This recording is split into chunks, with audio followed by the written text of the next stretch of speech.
Hello once again everyone, and welcome back to Becoming Sinister. So in case you didn't know what this series, I guess honestly more like a vlog for myself, is about, I chose to use the summer, which has now passed, to specifically focus on training my left hand because my right arm was just a little bit injured following Surfo, and I wanted to make sure I didn't blow it out. And so I've spent most of the summer focused almost entirely on fencing left hand. There have been, of course, situations where I am still right-handed, for example, sword and buckler, long sword, what have you. But as far as my choice, I have mostly been sticking to fencing left-handed. And to do that, I use the Dussack, in particular this Dussack that I borrowed from one of my students, which is exclusively a left-handed Dussack, to keep myself to that. So now, several months on from when I first did my first episode, I've done a lot of drill with it, I've done a lot of free sparring, and I also went ahead and attended actually a class doing this. So I got to go up to the School of the Renaissance Soldier in Racine, and I got to attend a Dussack class there. I did so left-handed. I wouldn't say it was a terribly complicated class, but as far as confirming kind of the mechanics I had and getting them, looked at by someone, I think I was doing pretty good, and so yeah, that's at least a nice accomplishment. So this video is less about what I'm doing to train, as I've already done so, and much more about kind of my, not necessarily findings, because I wouldn't say I'm done, but more along the lines of the things I gravitated to over time and what I have noticed change-wise. So firstly, as far as doing my 8 cuts, and I said I was mostly going to not worry about the point game, that's mostly due to the weapon I've chosen to use. Not that the Dussack cannot thrust, of course it can, but really if I was working on my point work, I just did so with the rapier or the small sword, which rapier or small sword left or right-handed is really just the same game, so nothing really changed there. But point work did come out while I was sparring with this in an interesting way, and I think it was unique to see when I would go for the points with this versus when I didn't. So let's talk about kind of what I have built up. So the biggest thing is that the unifying factor, as I said before, between right and left-handed is your body. This is the consistent part. And as far as favoring certain positions, certainly the more I can use my right hand to sort of assist, the more whole I felt. So for example, taking the high bump tug here, and in particular transitioning from here into an ox that is reinforced, or rather Stia, were both very, very useful. And in fact, I've noticed very early on that I like to move between those two things. For example, I would do an action, cover, reinforce, and if they didn't take any bait, I'd go ahead and fold back or forward into my high bump tug to then launch my next cut. Alternatively, there were moments wherein someone would cut for me, and I would pass back to get this cover in Stia, and then I could work with whatever I wanted to work with. So really those two guards really came into their own, more so than any time I've done them right-handed, because I think it's mostly because of the certainty that using my right arm gave my left hand, because they're still, even with all this practice, this is just a slightly weaker cover than this is because of years spent training. So being able to reinforce and remind myself when to launch my cut, how to guard, etc., really did make a big difference. Now, along with this was also the angles and stuff that I went for. I was kind of surprised about that, so I got to find some mix of lefties and righties over the course of the summer. Against most left-handers, which is really what I was trying to fight as much as possible, what I found is that basically everything you'd expect from the right-handed playbook came in. It's the idea of I had a nice strong Zorn. I was actually very proud of how strong my Zorn was, despite the limited amount of time that I spent training it. Some things never change. Taking, of course, opportunities to cut through and take that arm. In particular, on this side, I'm very good at sweeping back up compared to staying down low, because I'm not as comfortable down here with this hand, so I prefer to go ahead and either cut and return, or cut and come back. Just generally the turning of the body was a bigger thing. Because I know this arm is not as strong, I get that moving and then I really reinforce it with the body for anything that I'm going to do, and that leads to the nice rhythm that really I wish I had more of on my right side, which is that sword then body reinforcing it. This side is still a little bit simultaneous. So that was definitely a big aspect, which was cool to see.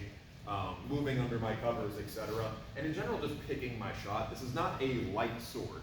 It has a decent amount of weight to it, and it's in a weaker hand than normal.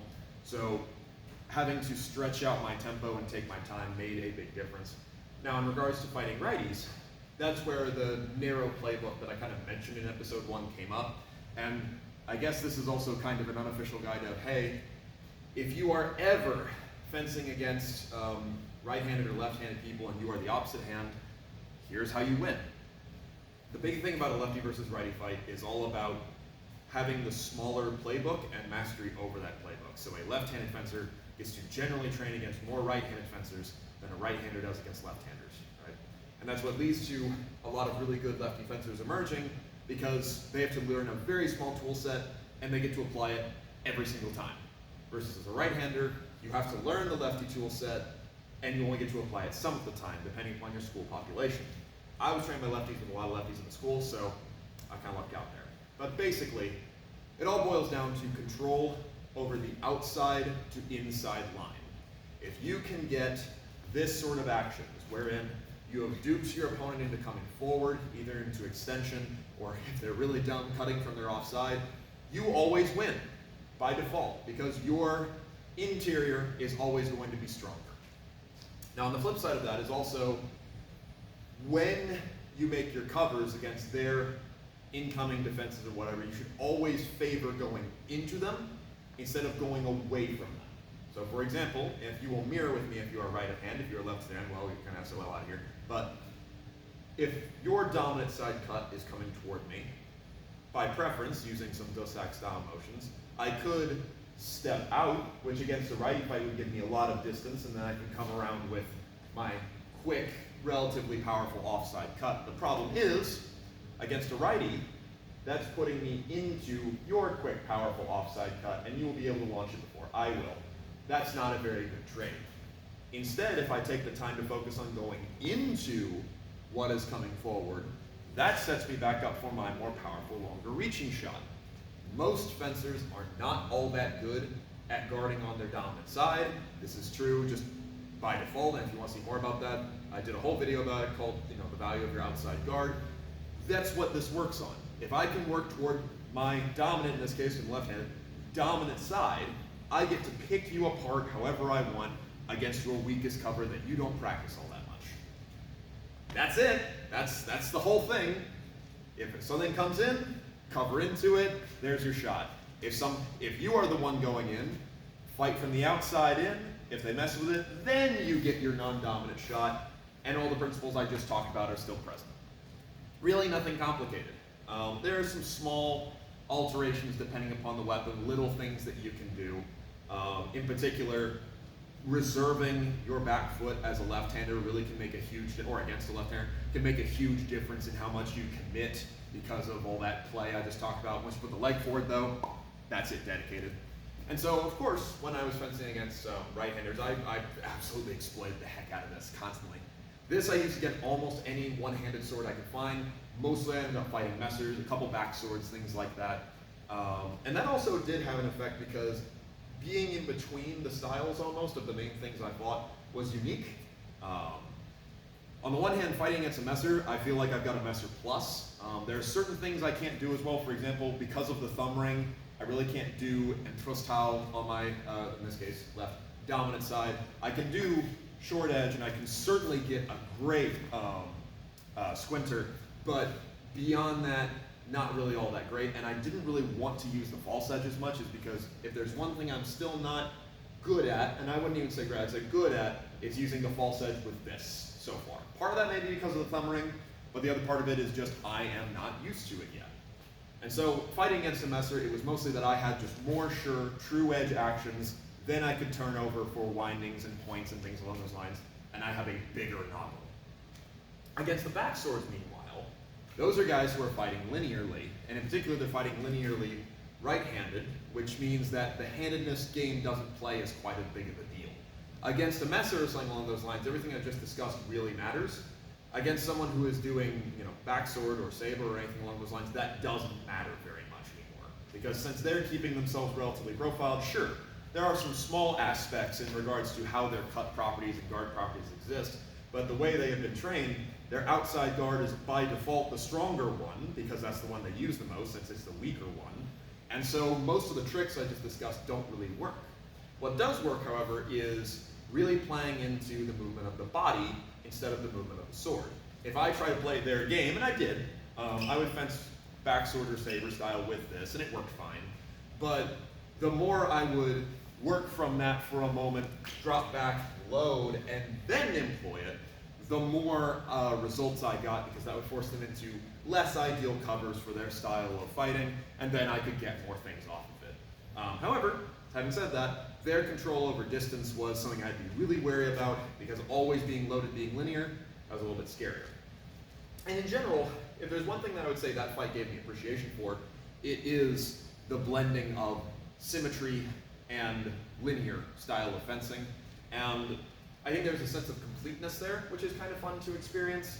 Not that, of course, I don't have it with my right hand, but more along the lines of, because this was me melding a period of styles, since the weapon is in that kind of crossroads of a bunch of things, and then I'm also training essentially from the ground up with it specifically, it gave me a sense of kind of wholeness. It's like, okay, I've got a lot of knowledge to draw from that I've trained with this side of my body. Now I can implement it all at once and there's no consequence almost. So I might do a further thing on that when I talk about, abandoning linearity or adopting linearity, depending upon your system. I don't know, I'll come up with some snazzy title. But point is, it was good all-rounder. And I found that I could kind of do the things I wanted to do against whatever I was fighting. And even when it did boil down to the pure lefty versus righty game, it still caused me to use more of my body than it did just the handedness, which was good, because that's what I was hoping for. I kind of knew that would be the case, but I didn't know if it would express itself as well as it did. Now, as far as points, because that was the other thing I said I would talk about, and it was about time I got to it. The biggest thing is, with this, and I think this is more an attribute of the weapon than it is me, because like I said, my fence, anything else is fine.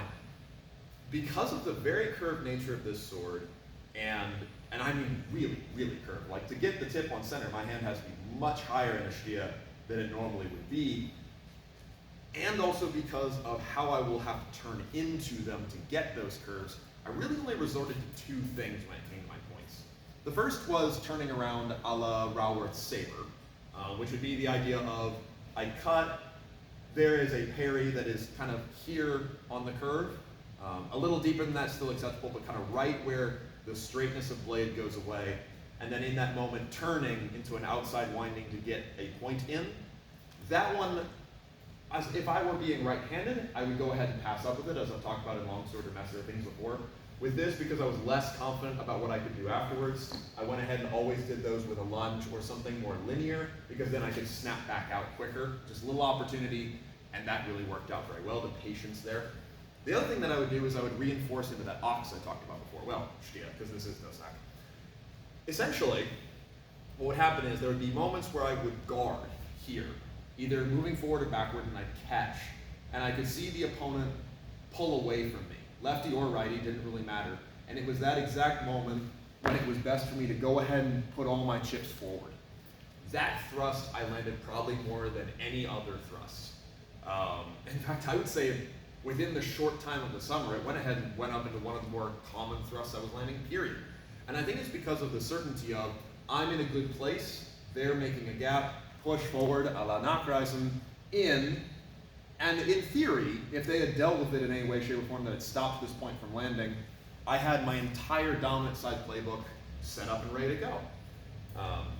Now that never actually came to that. I actually also landed one low, which was cool, but it never really came to that. But I think the certainty of, yes, this is a great train to go down that I know from this side, made it so I was very willing to go on that shot even early on as a newer arm. So that was pretty cool.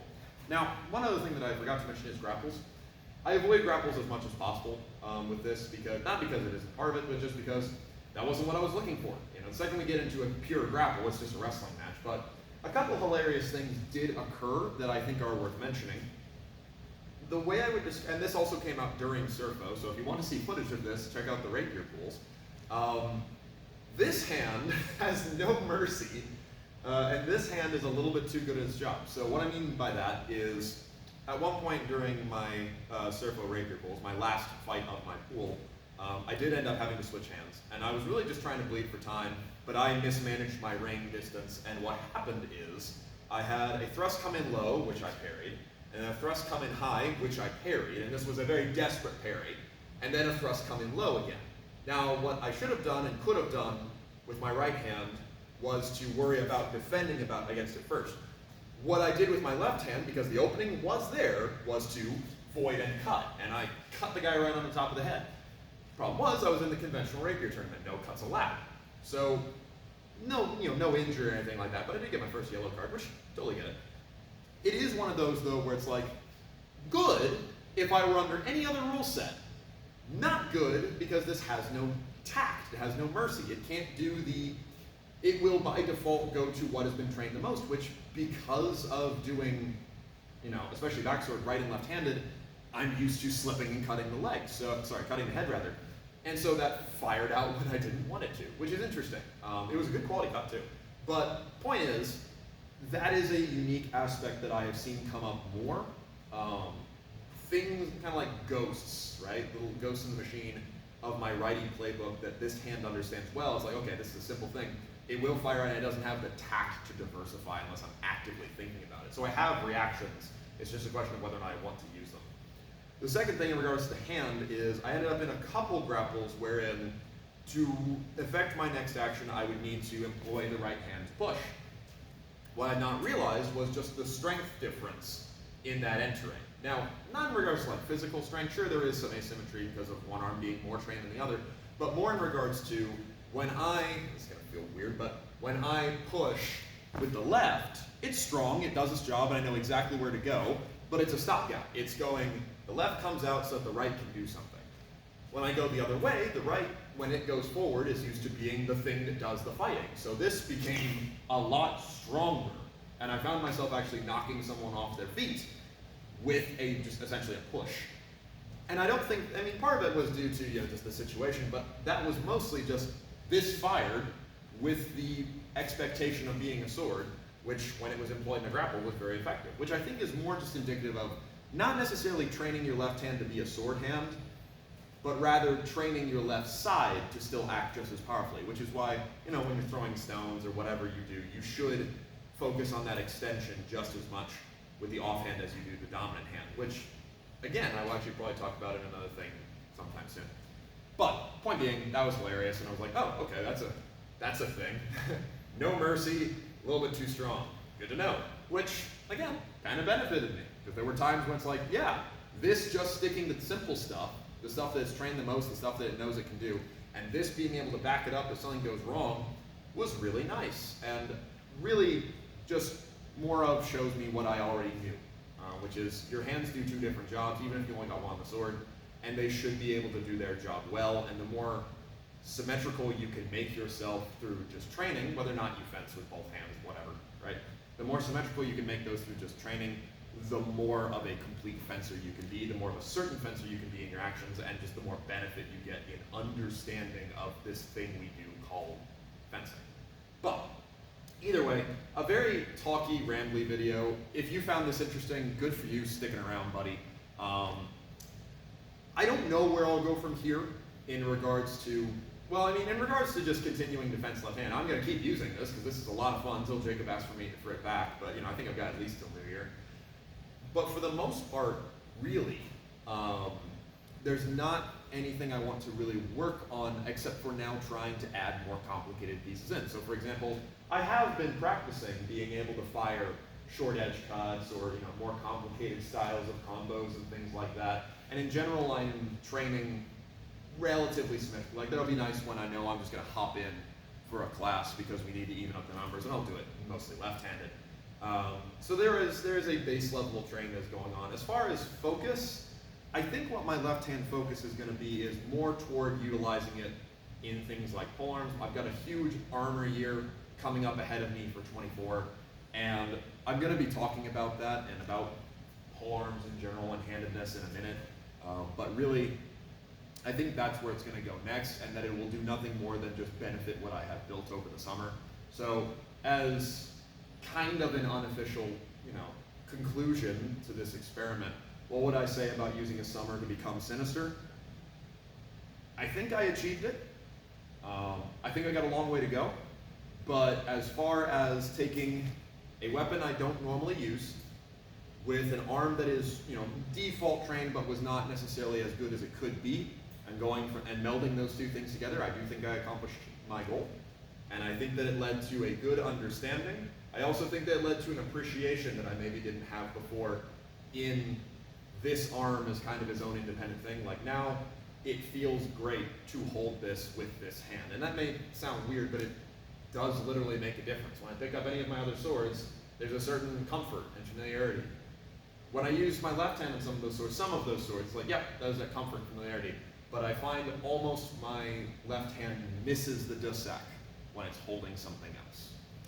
Either way, though, thank you very, very much for watching, and we will go over some other mad ramblings and techniques another time.